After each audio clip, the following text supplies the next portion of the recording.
Hi, I'm Jamie from Write On with Jamie, and today we're going to discuss the 6 traits of writing. But first, we need to determine what the 6 traits are and why they are so important to your writing.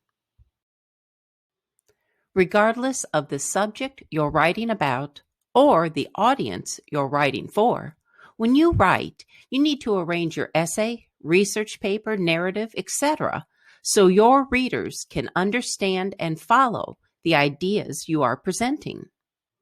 Using the 6 traits of writing makes any essay or research paper easier to read. Nothing distracts your reader more than a paper that is hard to follow and does not have a clearly identified purpose. First of all, what are the 6 traits of writing?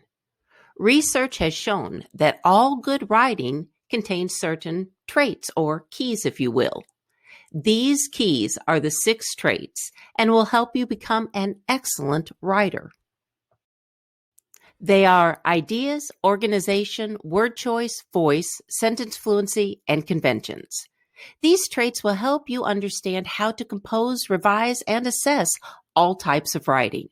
They are the basic ingredients of well-written essays, reports, blogs, poems, videos, etc.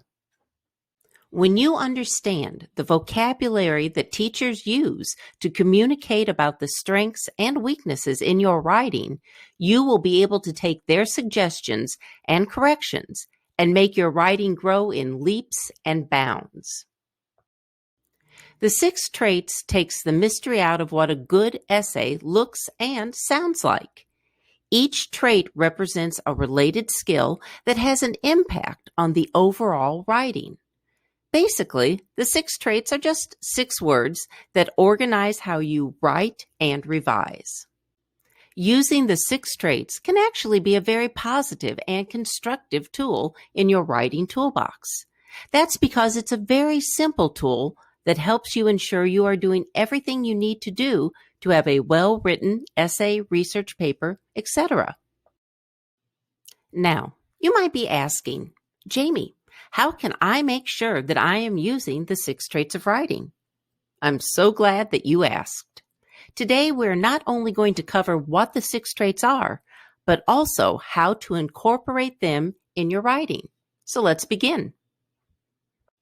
It has been said that good critical writing is measured by the perception and evaluation of the subject. In other words, what we write is judged and graded by how we view and evaluate the subject. Because the expression of your thoughts is critical to communication, you should do everything possible to make sure your written work is easy to read and comprehend. In order to do that, you must first understand the basics of writing, which leads us to the 6 traits. The 6 traits of writing are the keys to becoming a good writer. They are ideas, organization, word choice, voice, sentence fluency, and conventions. So, let's take a look at each trait and discuss what it is, what it should accomplish, and how you can make sure you are using that trait to achieve your writing goal. If you have the worksheet for this lesson, you can pause the video here and answer questions 1 through 6. Review the previous section of the video to help you determine the correct answers. Perhaps the most difficult aspect of beginning an essay is figuring out what to write about. How exactly can you collect the best ideas? There are logical steps and strategies to find great ideas quickly and efficiently. They are right at your fingertips, ready to spill out of your pen. The first trait we are going to discuss is ideas. If I had to choose 2 words to describe good ideas, they would be powerful and significant. Ideas are the heart of the paper. Without good ideas, the paper will not achieve the author's purpose. The ideas are the main message, the content of what you are writing, the main theme. These are the foundation and will be what you use to determine supporting details. When you have strong ideas, your message will be clear. Therefore, you need to choose ideas that are interesting, important, and informative. Think about the kinds of details that most people would not normally anticipate or predict. Don't just tell readers things they already know, like the sun was shining in the blue sky and the clouds were fluffy and white. If you want your writing to be successful, you will need to show your readers the extraordinary, unusual, and unique. All those teachers who told you to show your readers and not tell them were right. Basically, the ideas that might otherwise be overlooked are the ideas you need to include in your writing.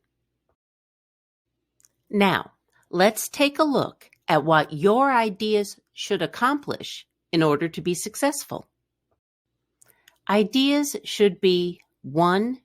Important to the writer and address the topic. Now, before we go on, here's a note-taking tip. If you notice, there is a word or words underlined in each of these statements. This is a hint for the information that you need to answer questions.